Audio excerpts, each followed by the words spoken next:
uncovering all the news from every dark corner of the universe.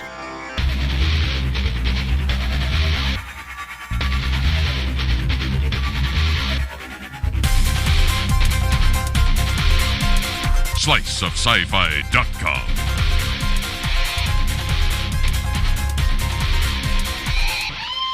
Hey, greetings everyone, and welcome to another Slice of Sci-Fi. I am Michael Armenenge. And I am Megan Zier. And I'm Ben Raggington. And on the phone, we have Rachel Nichols. You might have heard of her. She's in a little show that, some people are kind of watching. It's got a little bit of buzz. It's something called Continuum. Yes. So let's welcome Rachel Nichols. Hello, Rachel. How are you doing? I am fantastic. I'm thrilled to be here. Thank you, Megan, Michael, and Ben for inviting me. Wow, she even remembers our names and stuff. Wow, that's I'm kind of giddy now. Okay, guys, that means we really need to be on the ball tonight. I'm a little excited. She just said my name. I'm like, oh my goodness, that's my name. Yeah, the star of a show remembers our names. The star of Continuum. The star of Continuum. This is a great show that you are on. You are having you guys really raised the bar for sci-fi on a lot of levels, I think. Thank you. When I very famously when I read the script, I was about 10 pages in, and I said I have to do this job, and then wanted it, went in, auditioned, did the whole thing, was desperate for the job, got the job, and showed up, and I was so delighted by everybody that we were working with. And sometimes when you're having a really good time shooting a movie or a TV show, it turns out really crappy. But thankfully, we were having a really good time shooting Continuum, and it turned out fantastic. Well, I'm glad you said that, because it is the fun element that seems to be really coming through on that show. You guys have a really great chemistry on screen. We have great chemistry. Every actor on the show is brilliant, and I adore her, and we're all friends, and there's nobody that's really hard done by, as people would say, on the show, and we all just get along, and it makes it really easy. It trickles down from the top. I mean, Simon Barry is the creator of the show, and he is lovely, and I'm happy to say in season 2 he gets to direct an episode. But yeah, we have a great time, and the fantastic reward is that we make a great product. Well, you mentioned something about how you read the script, you were 10 pages into it, and you said you have to do it. So, what was it that really grabbed you? Was it the character of Kiera, or was it the story itself, the whole concept of it? Was it a bit of both? I mean, what was it that grabbed you that made you say, "I have to do this show"? I love that question, because usually when I read scripts, I first read the script for the character that I'm looking at, whether I've been offered the character or I'm going to fight for the character or audition or test or whatever it is. I always read for the character first, and the story is almost equally important, but just a slight second. And as I think everybody knows, strong female lead characters in a 1-hour drama, or any TV show for that matter, are few and far between. I had the good fortune of working on Alias season 5 with Jennifer Garner. Right. And she epitomized the brilliant, beautiful, kick-ass female heroine of a 1-hour drama. And when I started reading this, I thought, not only do I have all those elements, but I also have the sci-fi elements and the time travel elements, my family in the future. And there was just I wasn't going to be a talking head. I was going to get to do it all. The action, the emotion, the drama, the slight bits of comedy. It had everything, and that's so rarely seen now. Even during pilot season, when there are 150 or 200 pilots being made, I don't even know how many it is, really, but you rarely see such a strong, supported female lead. And I thought, I'm inspired by this, and I want to do it. Well, before we get too deep in the weeds on this interview, we probably should back up for those people who are living under the sci-fi rock and have no idea what we're talking about. Tell us a little bit about your character and what Continuum is. I always say that the really short version of the story is I'm a cop from the future fighting criminals from the future in the present day. That's the shortest way to put it. The slightly longer version is, season 1, episode 1 opens up in the year 2077 in Vancouver. Yes, we very proudly set the show in Vancouver. It opens up in 2077 Vancouver. I'm a cop. We're about to execute the worst terrorists in the world at that time. And through a mechanism that they've created while in prison, we all get sucked back 65 years to present day Vancouver, which at the time we started shooting was 2012. Obviously now it's 2013. And so I land 65 years in the past, essentially with the same goals that I left the future with, but with a husband and a son in the future, criminals to pursue here, and the knowledge that any action that I might, complete or fulfill here in the present day might actually affect what the future holds and maybe the existence of my family or myself in general. Absolutely. And that is the difficulty with doing a time travel long story arc on television. And because you write yourself into corners very easily and work yourself into corners very easily, and so far, knock on wood, we haven't seen a lot of conflicts yet. A lot of conflicts that are intentional. Sorry. Yeah, I mean, I give huge credit to Simon Barry, because I've said it before. I'm on a need to know basis. I only like to know what I really need to know performance wise, and I read every script when it comes out. I don't get them before. And if Simon told me everything that was in his head, I think my brain would explode. I think he's got it planned out for a solid 7 to 10 seasons.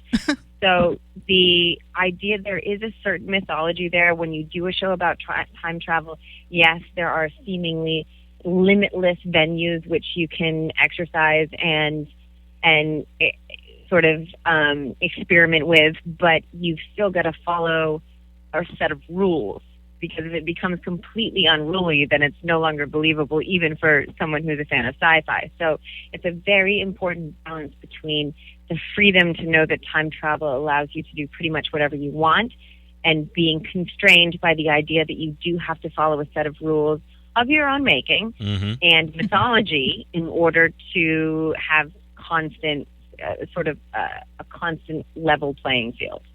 Well, you'd mentioned about the importance of following all these rules. Now, of course, science fiction fans are just some of the most, they can be, I'm one of them, can be some of the most notorious geeks. Oh, don't pull it. They are. Oh, yeah, they are. I mean, they can be we really, all are. We all are. We're very, very nitpicky. Yes. I mean, it's very easy to be just couch critics and just really pick on all the holes that are going on there, especially when it comes to time traveling. I mean, that's when it comes to sci-fi, that's a very hard thing to tell. But as you said, I mean, so far there hasn't been any conflict. The fans seem to be responding to it well. Now, being that we're here in the U.S., of course, we are catching the show a little later than what's being shown. Right, season 2 just started. Yeah, we just started with season 2, and season 3's already been announced. So, what kind of response have you been receiving from fans? What have you been hearing? And I'm sure you must have been hearing something about what kind of reactions the fans are giving. Yeah, you. Give us the temperature of the water. That's what we're looking. Oh yeah. By the way, I have to say the temperature has been really kind of perfect. For me, the temperature may be different than from other people, but it's a nice hot bath. I'm totally happy. I love the metaphor. That's awesome. Okay, you're a lot of fun. You take my obscure stuff and run with it. That's great. Absolutely. Toss me whatever you want. I can run with it.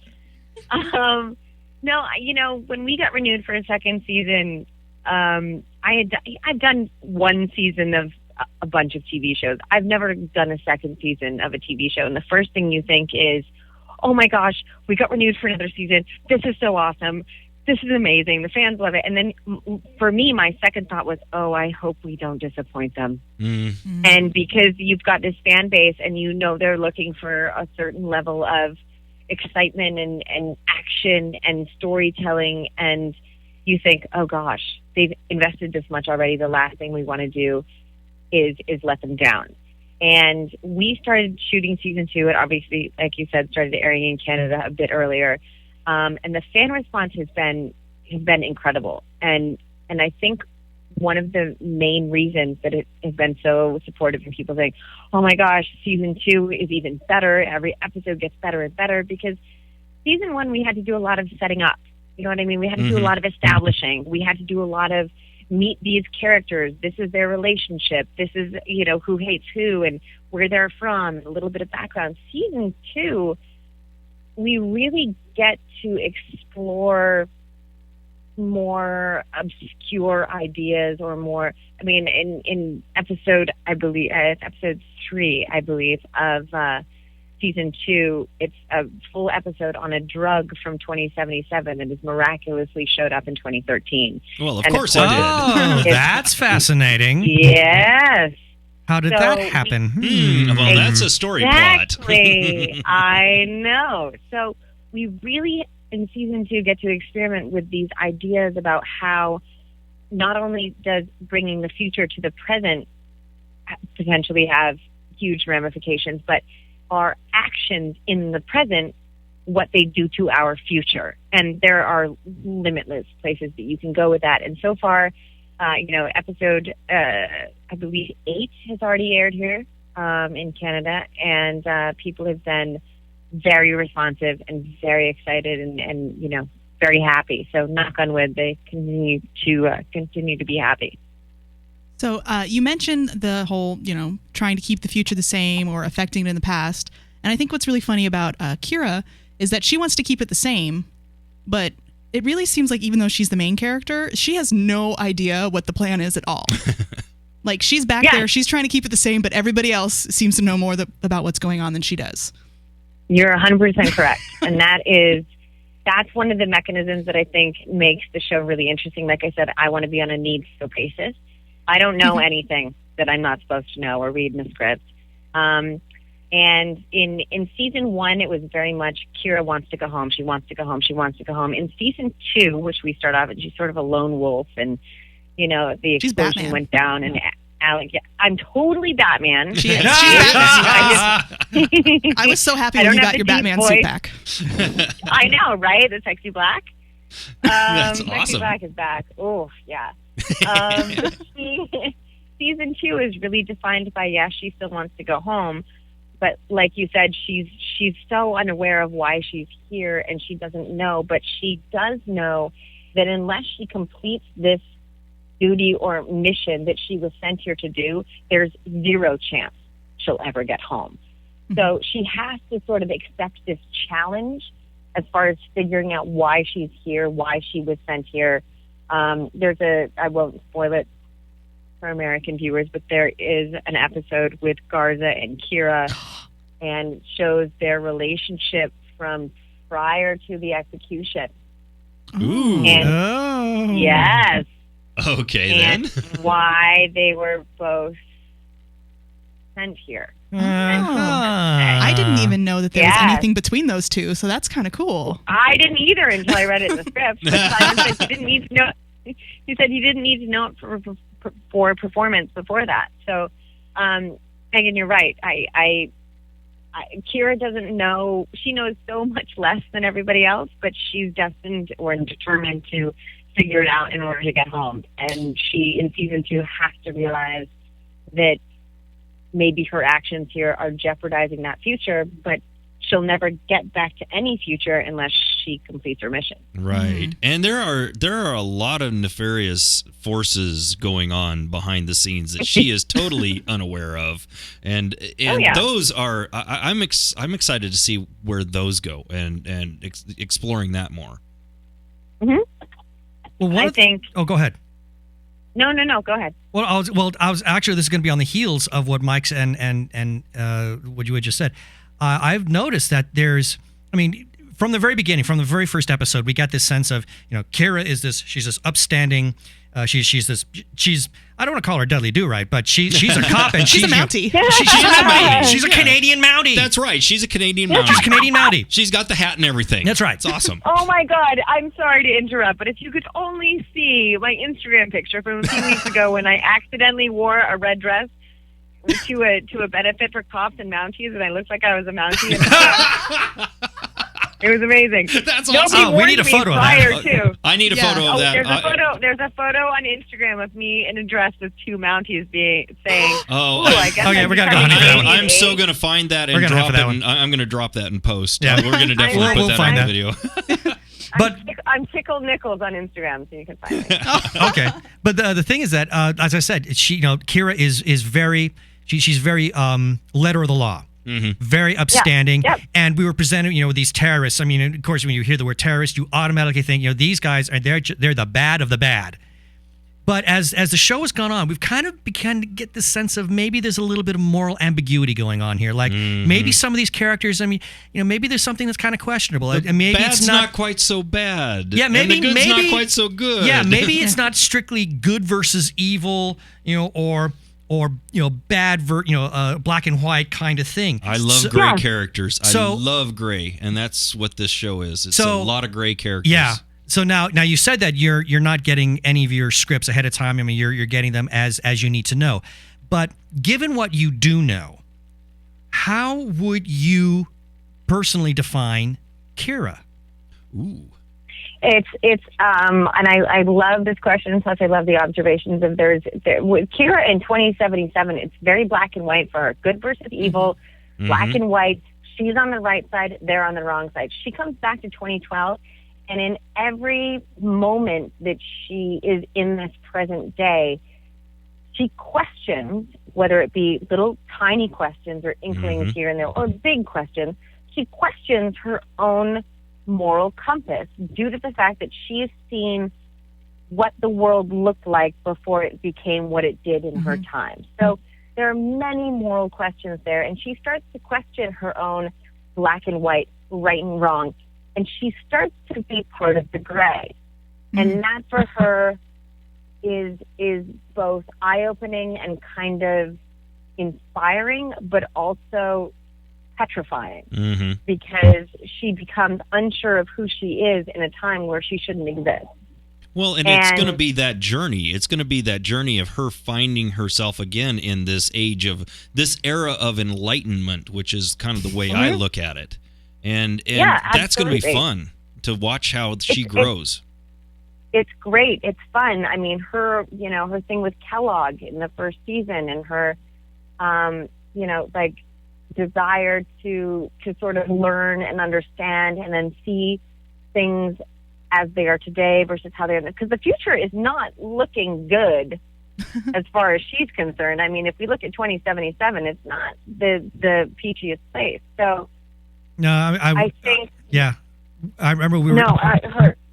No, continue. Sorry. No, I was going to say, we interviewed Simon Barry Right. not long ago, and he was describing that very same thing, and I said, "Oh, it sounds like a dystopic utopia." Right, because that was the interesting thing about the future is they're not like starving in the street, but they owe their whole lives to the government or the corporation.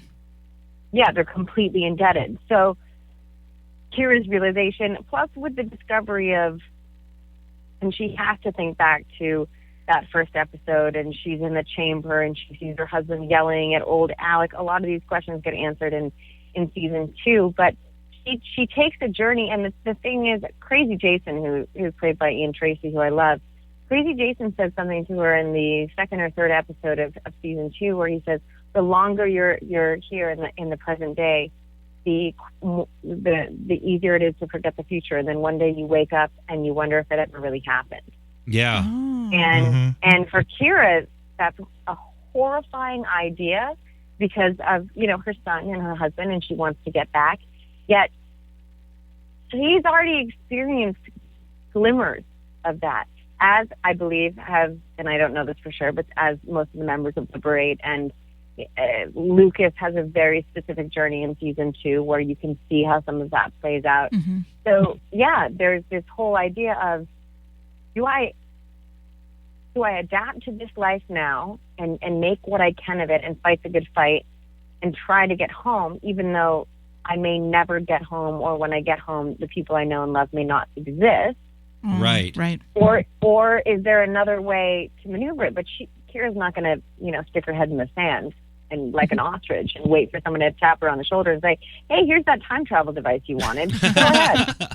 Well, that's the exciting thing about this show is that the longer that Kiera's in the past, the future becomes less possible as her future. Everything you do changes what happens ahead. Yes. And all this stuff could be rewriting or erasing what's there. So what you're trying to get back to may never exist. Absolutely. Especially on this timeline. Yeah, and that's what Alex says to her at the beginning of season 2. He says, did you ever consider, because obviously at the end of season 1, that huge building is brought down. Kiera and Crazy Jason try to prevent it. We choose the wrong building. The building that was supposed to go down actually goes down.